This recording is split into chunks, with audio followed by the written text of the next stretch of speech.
Jamy, pendant ce temps, dans le secteur des mines, la Guinée ambitionne de construire une raffinerie d'or. Oui, et c'est acté. Le gouvernement de transition, réuni donc en Conseil des ministres le jeudi 11 novembre dernier, a validé à l'unanimité le projet de construction d'une raffinerie d'or présenté par le ministre des Mines et de la Géologie, Moussa Magasuba. Celui-ci a rappelé que la transformation de certaines substances minérales en produits semi-finis et finis afin de maximiser leur valeur ajoutée demeure une priorité essentielle et urgente du président de la transition.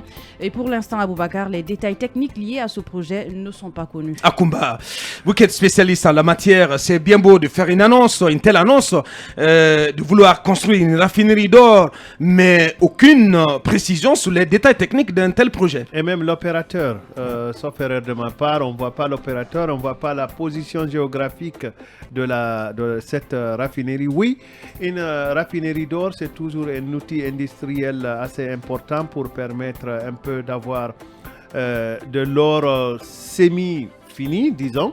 Mais le problème, c'est quoi? C'est que généralement, l'or qui sort de la Guinée est estampillé soit ghanéen ou sud-africain. C'est un peu compliqué.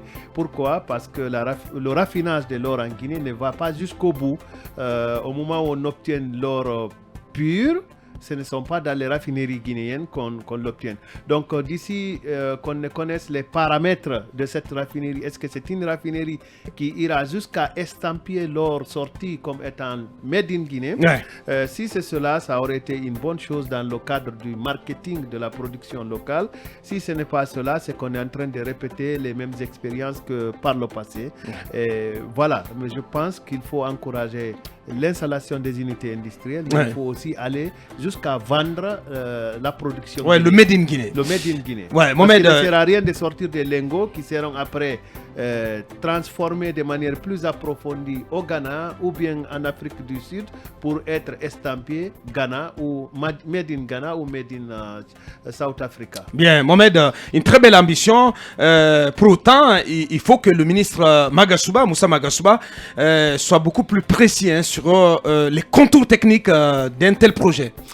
Vous faites bien de le mentionner, de le signaler, mais je crois que le prof a parlé à Kumba.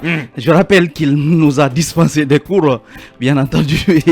Et ce que je voudrais juste préciser, c'est la transformation. Ça demande également de l'énergie. Est-ce que la Guinée peut suffisamment en produire?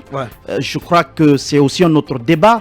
Mais pour l'instant, la Guinée a des capacités de fourniture importantes en matière d'électricité. C'est des questions qui méritent d'être posées, d'être répondues. Aujourd'hui, il revient au ministre de nous fournir tous les détails techniques en ce qui concerne la construction d'une telle raffinerie. J'ai envie de savoir, Akumba, avant de continuer avec Jamy, pourquoi faire le choix d'une raffinerie d'or, mais pas sur d'autres métaux, pas par exemple une raffinerie de bauxite. Raffinerie d'alumine plutôt. Une raffinerie d'alumine plutôt parce que des projets existaient dans ce sens-là.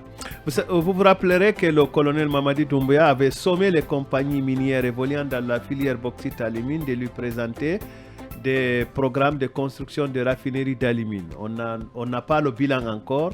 Est-ce que peut-être c'est pour cela que le ministre est allé sortir cette perspective de construction d'une raffinerie d'alumine? Alors, pour répondre à votre question, pourquoi une raffinerie d'or? Je pense que l'or est le métal le moins affecté par les différentes crises financières internationales. Et c'est pour cela que les investisseurs aiment beaucoup s'appuyer sur l'or. Et je pense aussi que les avoirs de plusieurs banques centrales, sinon de l'ensemble des banques centrales que nous connaissons à travers le monde, ces avoirs-là sont assujettis sur leur capacité de stocker de l'or, de détenir de l'or pur.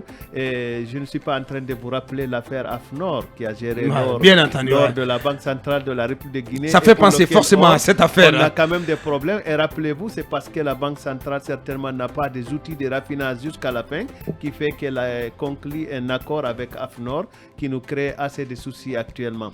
Donc, vous comprendrez qu'une raffinerie d'or, c'est assez important pour le système financier de la Guinée. Bien.